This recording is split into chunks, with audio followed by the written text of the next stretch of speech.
बिस्मिल्लाहिर्रहमानिर्रहीम अस्सलामु अलैकुम वरहमतुल्लाहि वबरकातुहू। नाज़रीन, आप देख रहे हैं दुनिया मेरे आगे यूट्यूब चैनल और मैं हूं गुलाम नबी मदनी। नाज़रीन, पाकिस्तान ने वो काम कर दिखाया है जो आज तक कोई नहीं कर सका है। 70 सालों के बाद पाकिस्तान ने एक बड़ी कामयाबी हासिल की है जिससे भारत की, अमेरिका की, नेटो की नींदें उड़कर रह गई हैं।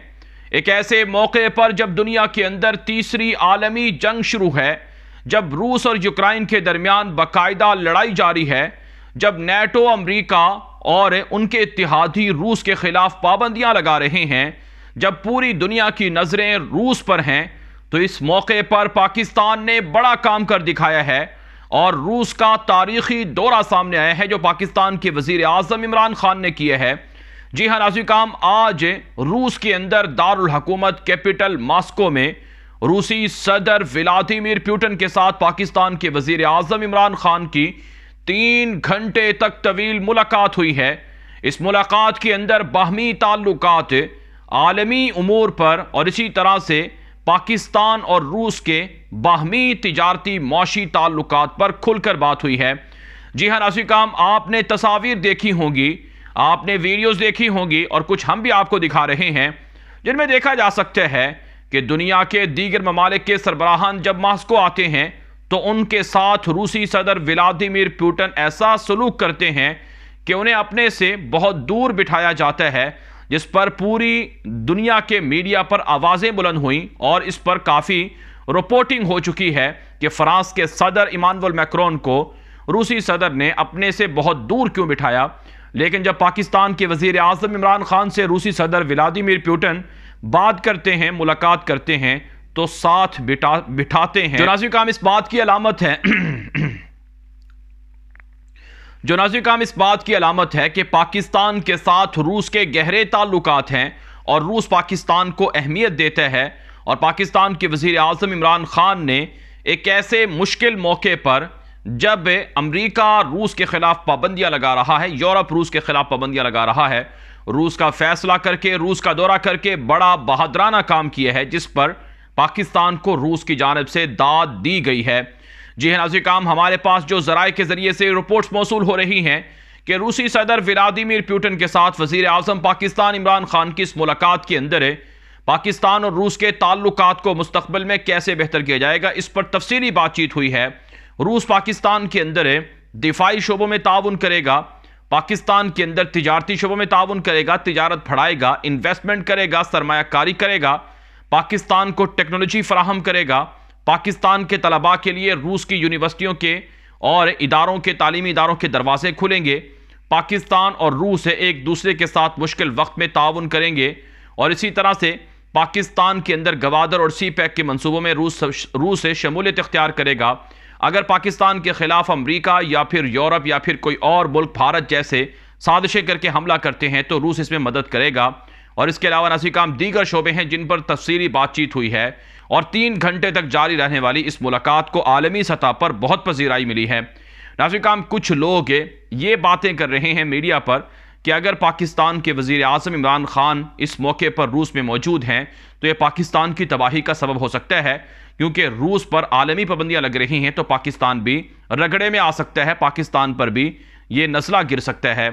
लेकिन नाज़रीन, अगर पाकिस्तान के वज़ीर आज़म ये दौरा कैंसिल कर देते तो फिर सारे यही लोग कहते कि पाकिस्तान डर गया है और एक अच्छा मौका गिरवा दिया है रूस के साथ ताल्लुकात बनाने का।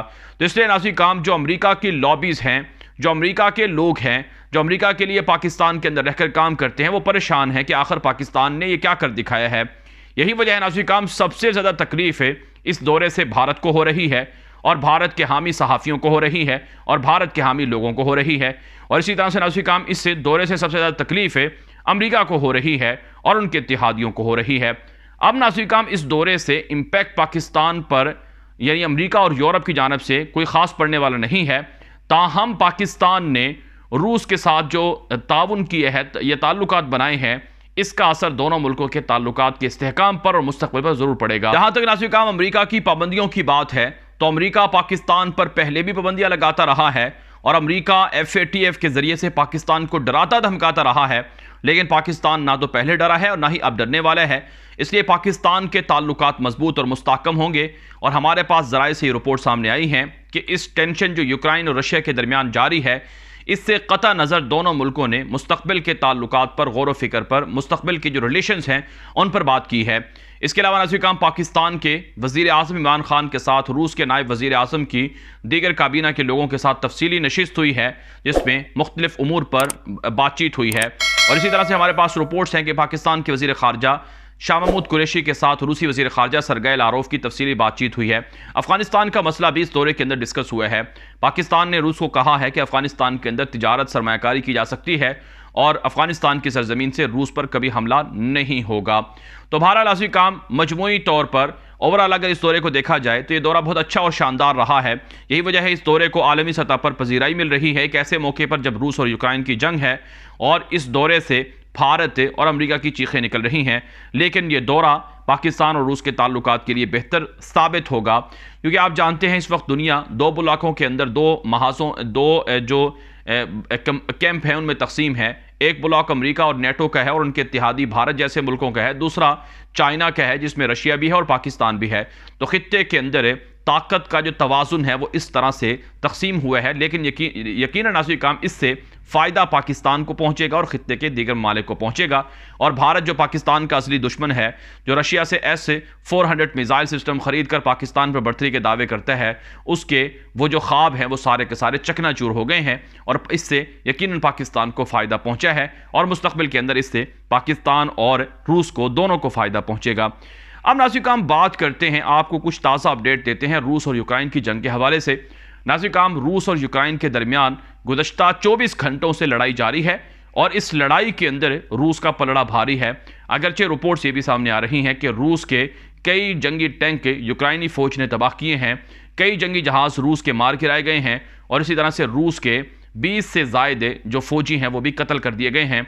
लेकिन वक्फे से रूस से मुल्हिका सरहदी यूक्रेन के इलाकों में बमबारी जारी है और रूस के हामी जो अलहदगी पसंद हैं वो भी यूक्रेनी फ़ौज के साथ लड़ रहे हैं। अब तक जो आलमी सतह पर मीडिया में जो रिपोर्टें आ रही हैं कि रूस की कार्रवाइयों के अंदर सैकड़ों फ़ौजी मारे गए हैं, कई जंगी जहाज़ तबाह हो गए हैं, फ़ौजी हेलीकॉप्टर तबाह हो गए हैं और इस वक्त रूस की फ़ौजें पेशकदमी कर रही हैं और रूस की फ़ौजें यूक्रेन पर कंट्रोल हासिल करने जा रही हैं। जी हाँ नाज़रीन काम, आलमी सतह पर यह खबरें सामने आ रही हैं कि आने वाले 48 से 72 घंटों में या फिर 96 घंटों के अंदर मुकम्मल यूक्रेन पर रूस का कब्जा हो जाएगा और रूस की फ़ौजें जिस तेज़ी से आगे बढ़ रही हैं, इससे आने वाले चंद दिनों के अंदर हालात तब्दील हो जाएंगे और रूस पूरा का पूरा यूक्रेन हड़प कर जाएगा और दुनिया के अंदर नामो निशान यूक्रेन का नहीं बचेगा। ये पेशन गोइयाँ सामने आ रही हैं और नाज़रीन काम, अमेरिका और यूरोप दूर से बैठकर महज चिंगार रहे हैं और धमकियां दे रहे हैं रूस को, लेकिन अमलन यूक्रेन की मदद नहीं कर रहे हैं। बल्कि नेटो के जो जनरल सेक्रेटरी हैं स्टोल्टनबर्ग, उनका यह बयान नशर हो रहा है कि हम अपनी फ़ौजें यूक्रेन के अंदर भेजने वाले नहीं हैं। यानी यूरोप डरा हुआ है, सहमा हुआ है कि अगर हम भी फ़ौजें भेजेंगे यूक्रेन की तरह हमारी फ़ौजें भी मार खा जाएंगी।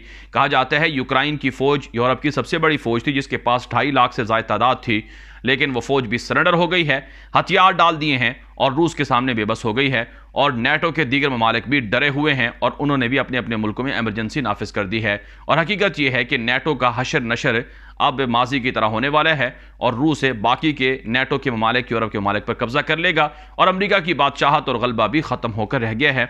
इस हवाले से नाज़रीन काम, यूक्रेन में क्या कुछ हो रहा है, कैसे हालात तब्दील हो रहे हैं, इस हवाले से हम आपको वक्तन फ़वक्तन अपडेट करते रहेंगे। इसलिए आप हमारे इस चैनल दुनिया मेरे आगे के साथ जुड़े रहें। यहाँ पर आपको लम्हा ब लम्हा खबरें दी जाती रहेंगी। चूँकि मैं इस वक्त सफ़र पर भी हूँ, लेकिन इसके बावजूद भी आप तक ये जो मालूमात हैं वो पहुँचानी बहुत ज़रूरी है। इसलिए आपके साथ ये सिलसिला भी कायम है और जो अपडेट्स आती रहेंगी वो मैं आप तक पहुँचाता रहूँगा। उम्मीद है आपको ये अपडेट्स और ये वीडियोज़ और ये सिलसिला पसंद आएगा। इसलिए अपने दोस्तों के साथ भी ये मालूमात शेयर करते रहें ताकि वो भी मालूमात से आगाह हों और उन्हें भी हालात का इल्म हो सके। अब तक के लिए इतना ही इजाज़त दीजिए। अस्सलामु अलैकुम वरहमतुल्लाहि वबरकातुहू।